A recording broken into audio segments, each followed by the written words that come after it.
Avec les deux éléments qu'on a vus précédemment, donc la palette propriété à gauche ici, et puis la palette, la fenêtre de l'arborescence, ici que j'ai mis à droite, il y a deux éléments supplémentaires dont une n'est pas par défaut affichée, qui s'affiche à chaque fois que je prends une commande. Ces deux éléments complètent un peu la liste des objets les plus importants. Vous allez me dire qu'il y en a beaucoup d'objets importants, mais c'est vrai que il faut avoir un peu les yeux à droite, à gauche, en haut et un peu en bas aussi de votre écran. Donc si jamais je viens sur prendre l'outil du mur pour dessiner, automatiquement remarquez ici, on a des options qui vont apparaître. Cette barre, c'est ce qu'on appelle la barre option. Cette barre option, il y a certains éléments qu'on peut aussi directement régler ici. Mais c'est intéressant parce que tous les outils qu'on va prendre, même les outils de modification, il y a des outils qui n'existent pas ici. Donc il faut faire attention à bien choisir dans l'historique un peu de l'utilisation. En principe, dès qu'on prend l'outil, avant de faire quelque chose, on vient d'abord paramétrer. Là, je vois que je vais paramétrer la hauteur et non la profondeur. Je peux venir définir la contrainte par rapport au niveau 2. Et puis, on propose qu'il nous propose le niveau 2. Pour le moment, peut-être ça ne vous dit rien, mais voilà, je peux venir choisir ça, choisir la ligne de justification de mon mur. Je vais le laisser sur celui-là, faire qu'il soit continu ou discontinu hein, quand je dessine, choisir un décalage, et puis un rayon, si jamais j'ai envie de... On noter que si j'active le rayon, bah, à côté, la fenêtre de la bulle de réglage peut s'activer.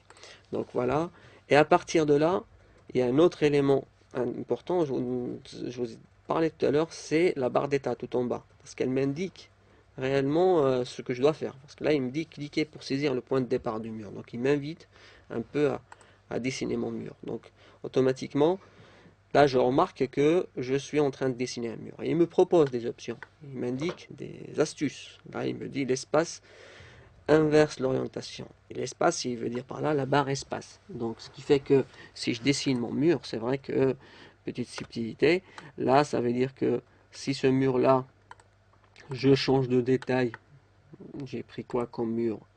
J'ai pris un mur béton normal, générique. Si je prends un mur, on arrive à voir un peu les différentes couches. Voilà. Le fait de faire espace comme ça, évidemment, ça me permet de changer l'orientation de ce mur.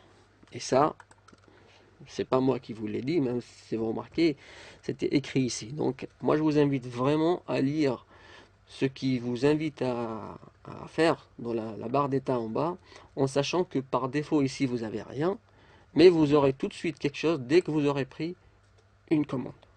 Là, je remarque que je peux venir choisir d'insérer l'étiquette, une porte, là je vais insérer une porte et automatiquement là c'est pas affiché parce qu'il n'y a pas d'option, on ne peut pas choisir, mais dès que j'arrive à afficher une étiquette que j'aimerais rajouter à la porte, automatiquement il me propose maintenant de pouvoir choisir l'aspect de cette étiquette, lui mettre un repère ou pas.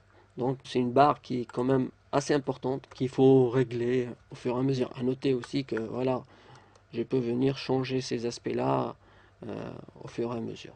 Voilà, deux éléments supplémentaires, donc la barre d'options qui est contextuelle, hein, donc qui est en fonction du contexte qui s'affiche, et puis la barre d'état qui me permet d'avoir ou de savoir ce que je dois faire au fur et à mesure.